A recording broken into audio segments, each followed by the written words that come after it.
En las primeras horas de aquella mañana, el USS Abraham Lincoln recibió la orden definitiva: aniquilar el programa nuclear iraní en su totalidad. No se trataba de neutralizar una instalación aislada, ni de inutilizar un reactor específico. La misión abarcaba el programa completo: Natanz, Fordow, Arak, Parchin, Isfahán. 5 centros neurálgicos que sostenían el esfuerzo atómico iraní. Un programa que había resistido décadas enteras de sanciones internacionales, rondas de negociaciones infructuosas, fracasos diplomáticos consecutivos, operaciones encubiertas de sabotaje contra infraestructura crítica y 3 intentos militares ejecutados por personal uniformado que nunca fueron autorizados oficialmente por los gobiernos anteriores. Administraciones que en el último instante decidieron que las ramificaciones geopolíticas resultaban demasiado onerosas para asumirlas. La directiva llegó al Abraham Lincoln exactamente a las 8 horas del horario local. Para ese momento, el Lincoln arrastraba 31 nombres en su registro fúnebre. Sus compartimientos de turbinas de vapor aún albergaban equipos de ingeniería que sellaban las últimas soldaduras en los mamparos reparados tras el ataque sufrido. Su reactor de vapor había sido reactivado 1 hora y 16 minutos antes, todavía en proceso de alcanzar capacidad operativa plena, navegando a 19 nudos mientras sus sistemas de propulsión completaban su recuperación gradual. La Marina de los Estados Unidos había seleccionado al Lincoln para encabezar esta operación precisamente porque el portaaviones había sido golpeado. No a pesar de ello, sino exactamente por esa razón. Que el buque que había absorbido el impacto más devastador del conflicto entero fuera el mismo que liderara la respuesta más significativa constituía un mensaje que Irán y el mundo entero podían interpretar sin necesidad de traducciones ni aclaraciones. Para comprender por qué el asalto contra el programa nuclear iraní requería una combinación específica de plataformas que jamás habían sido desplegadas conjuntamente en el conflicto hasta ese instante, resultaba necesario entender la diferencia fundamental entre las instalaciones que habían sido atacadas previamente y aquellas que figuraban en la lista del programa atómico.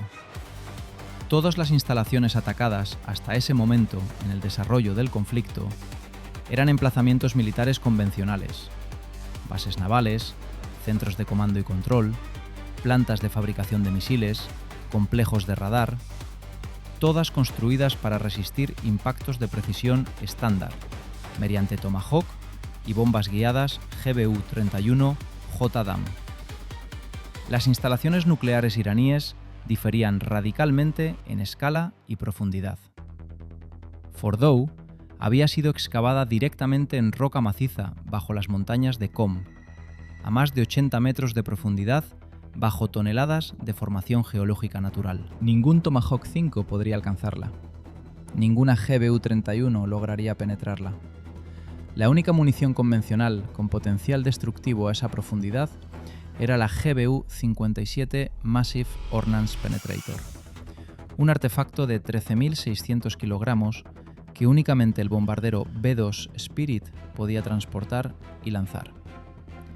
Natanz poseía 2 componentes diferenciados: las instalaciones de enriquecimiento superficiales y la planta de enriquecimiento avanzado subterránea a una profundidad de 8 metros.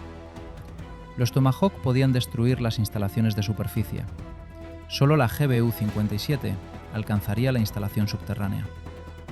Arak, el reactor de agua pesada que generaba plutonio como subproducto, representaba el objetivo físicamente más vulnerable, pero políticamente más delicado, porque una destrucción que liberara material radiactivo en el ambiente transformaría un golpe militar en una catástrofe humanitaria regional. El protocolo de ataque para Arak exigía una secuencia específica de impactos diseñada para colapsar la estructura del reactor sin dispersar su contenido.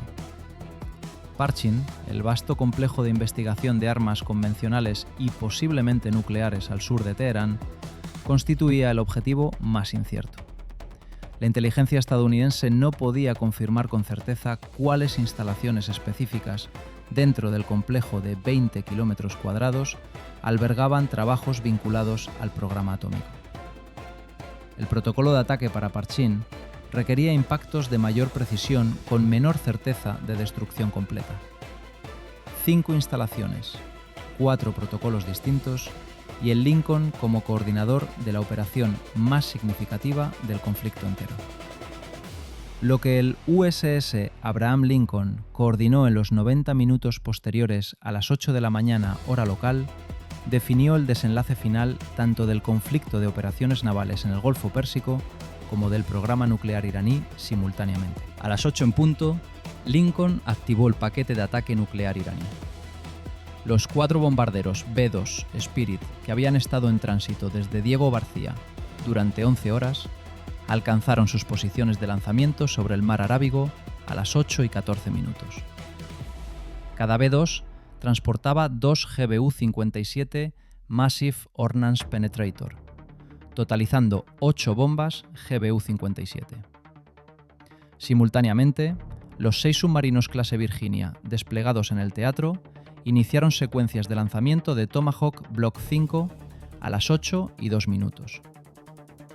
144 Tomahawk Block 5 en el aire en cuestión de minutos. Los primeros 48 Tomahawk fueron dirigidos contra las instalaciones superficiales de Natanz, los laboratorios de centrifugadoras, los edificios de control, los sistemas energéticos que alimentaban las centrifugadoras, las instalaciones de almacenamiento de hexafluoruro de uranio, todo lo que estaba en superficie y podía ser impactado con precisión por un Tomahawk.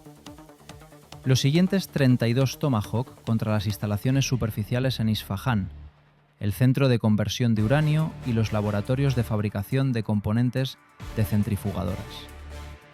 Los siguientes 24 Tomahawk contra las instalaciones externas del complejo Parchin, no el interior del complejo, donde la incertidumbre sobre el contenido nuclear conducía a adquisiciones de objetivos más complejas, sino edificios externos de soporte logístico, sistemas de comunicación del complejo e instalaciones de seguridad perimetral. Los últimos 40 Tomahawk contra la red de defensa aérea que rodeaba las 5 instalaciones nucleares.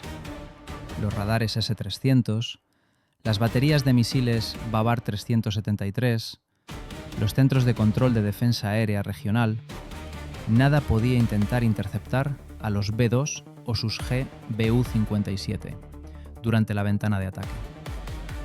A las 8 y 44 minutos, los primeros Tomahawk comenzaron a impactar las instalaciones de Natanz.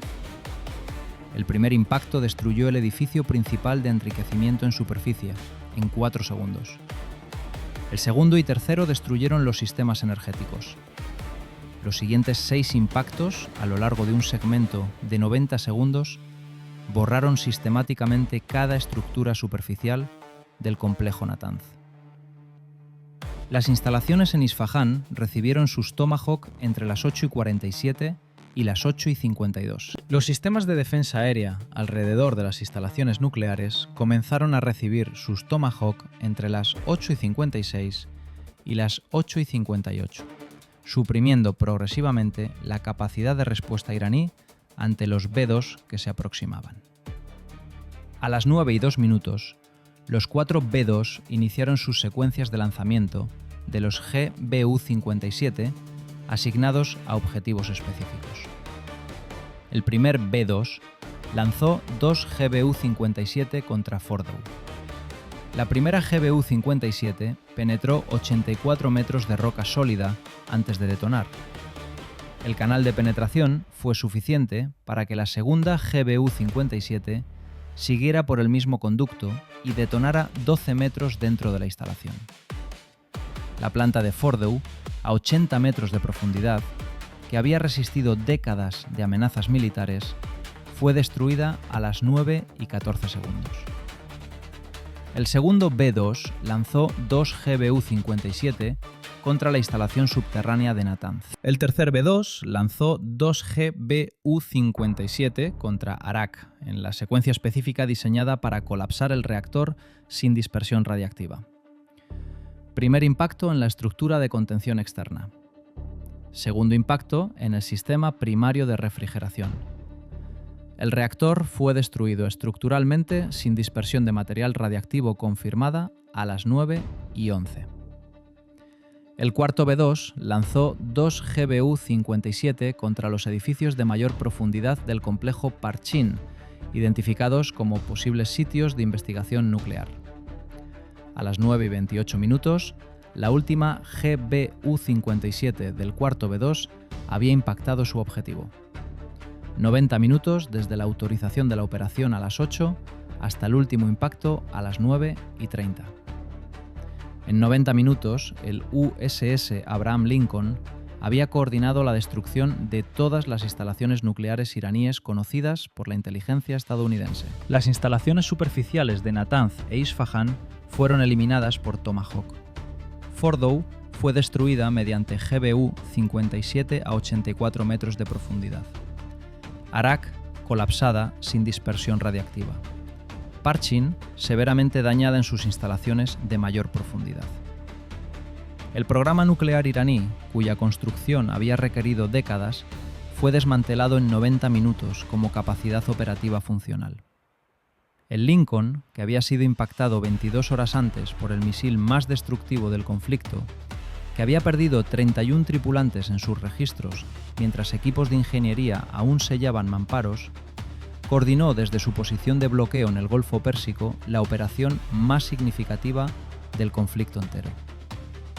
A las 9:45, el comandante del Lincoln transmitió el informe de operación completada al Comando Central.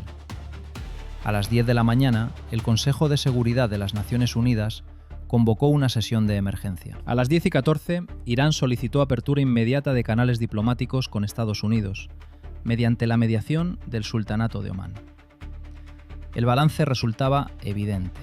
En 90 minutos, el USS Abraham Lincoln había coordinado la destrucción de Natanz, Fordow, Arak, Isfahan y Parchin. El programa nuclear iraní, que había constituido el objetivo central de la política exterior estadounidense durante décadas, había sido eliminado como capacidad funcional. No degradado, no dañado, eliminado. Y lo había logrado el portaaviones que 22 horas antes había absorbido el impacto más devastador del conflicto. Y continuó operando. Esta narración no trata sobre la GBU-57, ni tampoco sobre Fordow específicamente.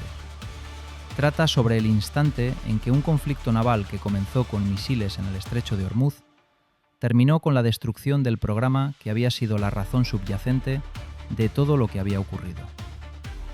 Irán había desarrollado su programa nuclear durante décadas. Había construido instalaciones cada vez más profundas para protegerlas precisamente de este tipo de ataque.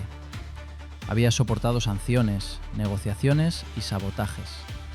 Había edificado Fordow a 80 metros bajo roca sólida porque calculó que ninguna bomba convencional podría alcanzarla.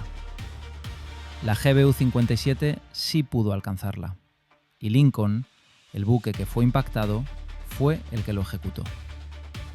¿Consideras que la destrucción del programa nuclear iraní mediante medios militares convencionales era inevitable una vez que el conflicto naval alcanzó el nivel de escalada que produjo el hundimiento del Fitzgerald y del Cole y los impactos en el Ford y en el Lincoln? ¿O existió algún punto en el conflicto donde una solución diplomática aún habría sido posible y habría preservado el programa nuclear iraní? El verdadero desempeño no se proclama, se examina con detenimiento.